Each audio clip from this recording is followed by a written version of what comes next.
Welcome back to ADHD Whiskey. My name is Matt. Today, we're talking about 5 things that we should be looking for on a bourbon label when we're shopping for bourbon. And if it seems like I'm a little bit sassy or have a little bit of an attitude, it's because I shot 15 minutes of video and then realized my microphone was off. And then turned my microphone on. Started recording again. Got 10 minutes in and then realized I wasn't even recording. So I'm a little bit sassed up, a little bit unhappy, a little bit flustered, a little bit on the old temper tantrum side. One more thing happens, I might just go off the deep end. That might do it right there. If you are here watching this video, you are one of like 3 different types of people. For the 3rd time I'm saying this. And it feels so organic now that I'm repeating myself. You're either a new bourbon drinker who wants tips on what to look for on their bourbon labels, or you're somebody who watches a lot of my videos and just clicks on them. Thank you. I love you. Wink. Blowing you a kiss for the 3rd time. Or you are somebody who knows way more about bourbon than me and you clicked on this video to laugh at me and tell me that I'm so dumb. And you want to hear all the dumb things I say and all the stupid idiot moron things I say. To those of you out there who think that, I am in total 100% agreement. Super upset with myself still. Pretty not happy. Apples. You're a new bourbon drinker. You walk into your local bourbon store and you kick open their fragile bourbon store door. Kick it open. You strut in there like you own the place. Doing the McGregor Billy strut or whatever. He's like, or whatever he does. I feel like it's not like that. I feel like it's boom, kick open the door. And Cody behind the counter is all, you don't own the place. And you're like, read the shirt.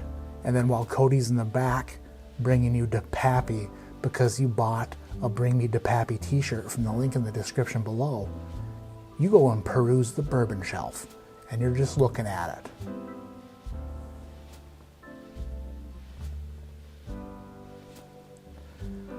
Like an idiot, because you don't even know what you're looking for. Idiot. So stupid. Thankfully, you watched this video before you went, so you can make things a little bit easier on yourself. How much easier? Probably not. A lot. And you probably don't want to fire up this video in the store, because if Cody hears my voice, he'll flip a lid. Because it says bourbon on the label, that means that it was made right here in the United States of America, if you're from America. If you're not from the USA, then what that means is that it came from the USA, just not where you're from. So makes, since it says bourbon on the label, you also know there's been nothing added to the bourbon whiskey. There's no coloring added. There's no flavors added. There's no friggin' magic dust or McDonald's addictive chemicals added, because alcohol is addictive enough, apparently. So the word bourbon has a definition. If you find the word straight on a bottle of bourbon, that means that the bourbon in the bottle is at a minimum 2 years old. It's at least 2 years old. If it's under 4 years old, if it's under 4, they gotta put it on the label somewhere. If it's straight and under 4, then they gotta put it on the label. If you do find an age on a bottle, this one in particular is 14 years, that means that there is nothing younger than 14 years old in that blend. There could be a bunch of older stuff, possibly, but the youngest distillate that's been bottled in this particular blend is at a minimum of 14 years old. There's nothing worse than being a brand new bourbon drinker and you walk into a bourbon store and you pick up a $50 bottle of bourbon expecting it to be good because it's $50, and then you bring it home and it tastes like a cow pasture. It's bad because it's super young. Do a little research, do a little reading. So hunt around the bottle for the word straight, and then hunt around the bottle for an age statement. The next thing you want to look for on a label, which is kind of a cheat code for bourbon, just like the word straight means something, The words bottled and bond also mean something. It means that what's inside this bottle is a minimum of 4 years old. It comes from one distillery, one distilling season, blibbity blibbity. It is bottled at 100 proof, and it is stored in government supervised warehouses. The government's looking out for us in our bourbon, that's for sure. We've looked at the label to determine age because we want to make sure that we're getting something that has been aged at least a little while. We don't want extra young, grassy, farmy whiskey. We want something that's going to have that classic bourbon taste. So look for the word straight, look for an age statement, look for something that says bottled and bond. Those are good starting points. Where I come from, those are things you should look for. Now moving forward, let's say we know a little bit more about bourbon. We've tried a lot of things, we've sampled a lot of things, we kind of know what we like now, what we dislike, what we like, but there's still so much bourbon out there that it's a friggin' disaster. You walk into a store and you have no idea. You see a million new labels every day, maybe not a million. So let's say you fall in love with Four Roses Small Batch or Bullet Bourbon, and you just like it, and you like it, and you like it. And then you look next to the Bullet Bourbon and you see this son of a bee. Bullet Bourbon single barrel. A single barrel. You're like, what the heck is a single barrel? We all know that bourbon is put into a barrel to sit and rest and age. And then these distilleries take these barrels and they blend them all together. And they try to get a consistent taste out of all these whiskeys that have been in barrels. So they try to make a consistent flavor profile. It'd be really weird if you bought a Coca-Cola today and then 3 days later you bought a Coca-Cola and it was totally different. Like, what the heck? This isn't Coca-Cola. This is just one barrel. You're typically gonna get a couple hundred bottles, maybe, depending on age. Every barrel is different, and that's what a single barrel is. It's gonna be a little bit different. So let's say you like Bullet Bourbon, and then you go to Opperman's Cork and Ale in Midland, Michigan, and you talk to Sean, just a glorious, wonderful human being, and you're like, Sean, I see you got a Bullet single barrel in. And Sean is all, yeah, it's really good. And you're like, awesome, I would love that. And he was like, here, $60. And you're like, oh, thank you. And you bring it home and you open it and you taste it and you're like, whoa, that doesn't taste exactly like the Bullet Bourbon that I'm used to. It tastes a little bit different.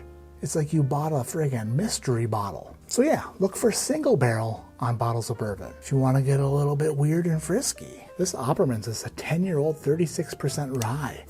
Which brings me into my fourth thing to look for on a label. America.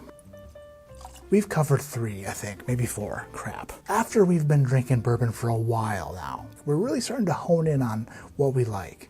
Do we like weeded bourbon? Do we like low rye bourbon whiskeys? Do we like high rye bourbon whiskeys? So that's another thing to look for on a label, because some companies are putting the friggin' mash bills on them. Like this one says 36% rye, which is a pretty high rye bourbon. I am so sorry. I feel like I'm being condescending or talking down to you. And I don't ever want to sound like that. Stupid idiot idea for a video. Gosh dang it.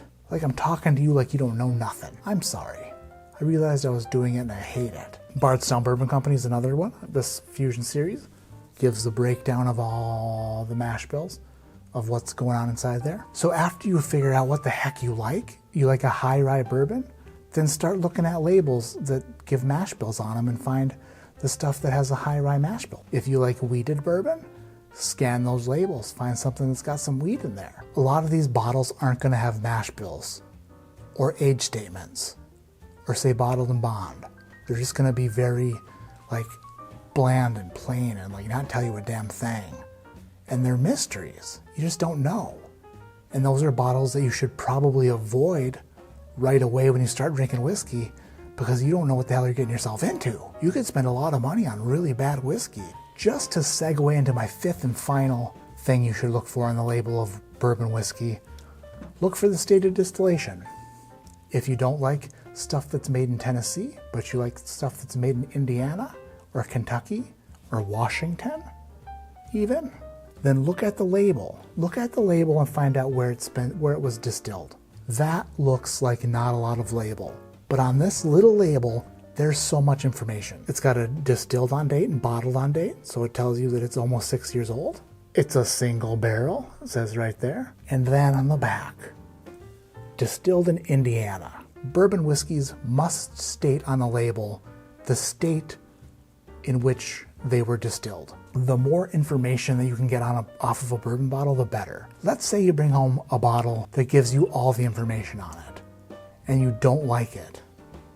Then you can actually study the bottle and find out why. You can start to figure it out. If you are loaded with all the bourbon information, and then you taste that bourbon and you don't like it, and then you start comparing them and you're like, what's different about these? Oh, this one's aged longer. Or this one has wheat in it instead of rye.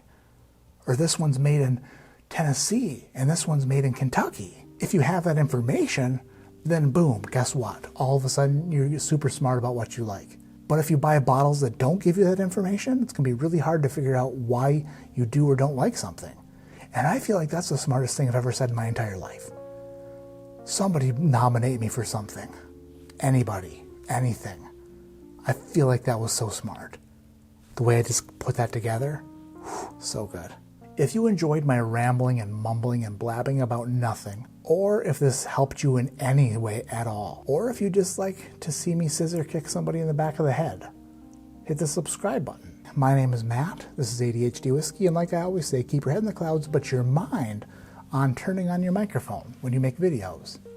And then talk into it with it on, and don't spend 15 minutes talking into it when it's off. And then when you realize that it's off and you turn it back on, when you start recording again, make sure that you're actually recording so that you don't have to do it for a third time, which is obviously going to be the worst time. I'm going to break a bottle over my head. Watch this. Which bottle's the best one to break over my head?